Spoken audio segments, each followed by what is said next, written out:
Hey guys, my name is Matteo, and today I wanted to take a look at the M416 assault rifle in Battlefield Hardline.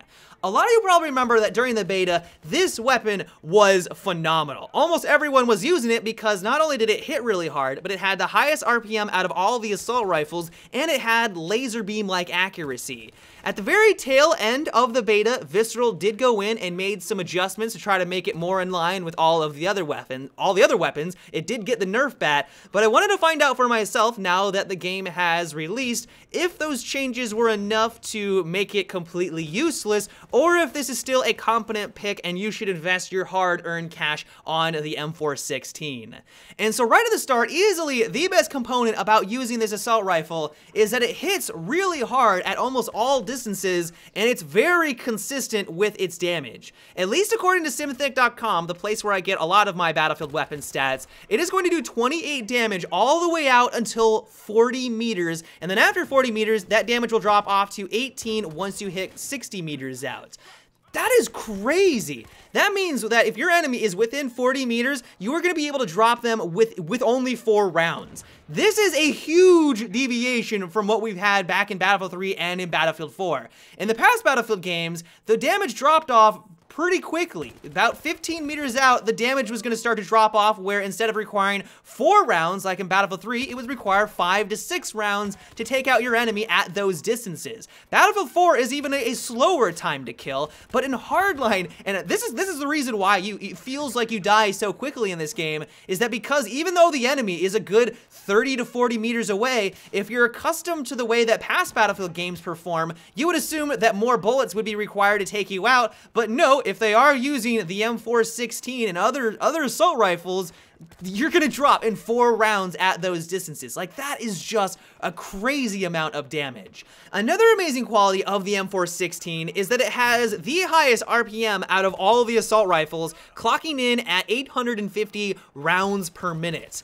While it doesn't come anywhere close to the K10, which is, I think, 1,200 RPM, or even something like the MP5K, as long as you are somewhat accurate, is going to allow you to compete with those SMGs. I've noticed that if you come into close encounter combat with a lot of the engineer weapons, it's going to be very difficult to come out of that firefight alive if you aren't using a high RPM assault rifle. It's still possible, don't get me wrong. You get a couple of headshots with basically any weapon, you're going to be able to drop your enemy quite quickly, but one of the advantages of using the M416 is that higher RPM, allowing you to compete with those other higher RPM weapons in the game.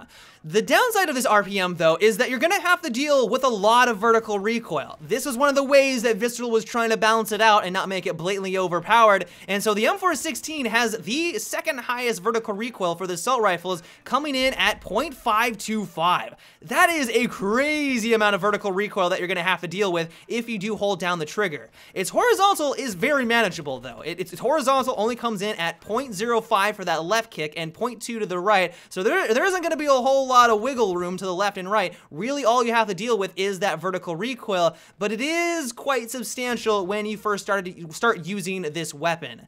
And the last few stats that we're going to burn through really quickly, it has 31 rounds in its magazine, which is quite standard for basically all of the guns in Battlefield Hardline, and then it has a short reload of only 2.21 seconds, so if you had a bullet still in your chamber, it's going to go through that short reload time, and it's going to take you 2.6 to go through the long. Nothing too substantial there, that's about average. It's not the worst or the best reload time in the game, and if you compare that to past Battlefield titles, this would be a very competent reload time. So now that we got all the stats out of the way, and hopefully we have a better understanding of how this weapon performs, what do all of these stats mean in combination? Is it terrible? Clearly that's not the case if you've been watching the gameplay in the background. Is it about average for the assault rifle, or is it flat out amazing like it was in the beta? One criticism that I have for the way that Visceral went about their weapon balance is that a lot of the guns, including the M416, they just do not have a lot of horizontal recoil. The vertical recoil is quite substantial, and that is something that you're going to have to work around while using this assault rifle, but that's not all that difficult to compensate for. All you have to do is pull down while squeezing the trigger. You don't have to move to the left or the right at all. All you're doing is moving down or pulling down, and that is really easy to maintain your accuracy and pick basically take everyone out at extreme distances. I think it's for this very fact, in combination with its high RPM and its crazy damage model, that makes the M416 a very appealing pick on the battlefield. I don't want to go out on a limb and say that it is the best assault rifle in the game, but just looking at its stats and playing with it for just a couple of hours, you will quickly realize that this is a dominant weapon and will be a must pick if you want to be successful while running as the operator class. One piece of advice that I have for you, if you do want to use the M416, which I highly recommend that you do, is that when you get into a firefight with an enemy, aim for their upper chest. Because this weapon does have a substantial amount of vertical recoil, the weapon will naturally rise and give you free headshots. So the first 2 rounds may hit them in the upper chest, but that final third will get you that nice headshot multiplier, allowing you to drop your enemy in 3 rounds all the way up until 40 meters. Like, it is a great way to do it. You guys have probably noticed that this is a tactic that I've tried to employ throughout my gameplay. It doesn't happen all the time, but if I'm able to line up and I get into a serious firefight with an enemy, I'm gonna aim for that upper chest, the bullets will rise, you'll see that nice little headshot notification at the very end, and the enemy is usually dead very quickly after that.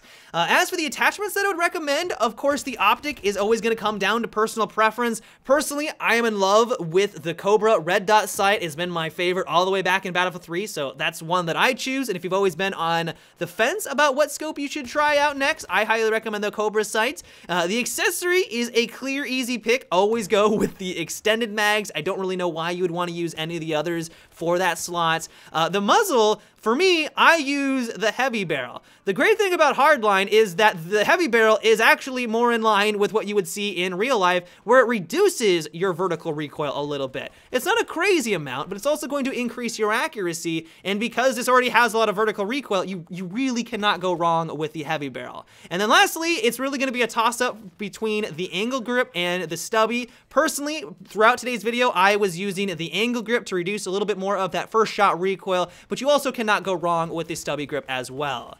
But overall, while Visceral did give this a nerf during the beta, it is still a dominant force on the battlefield. It will take you some time to get adjusted to that recoil, but once you get acclimated, and honestly, once you start to unlock some of the attachments, this thing becomes laser beam-like accurate, and in combination with its high RPM and its serious damage at all distances, it is a must-pick when you are playing as the criminals.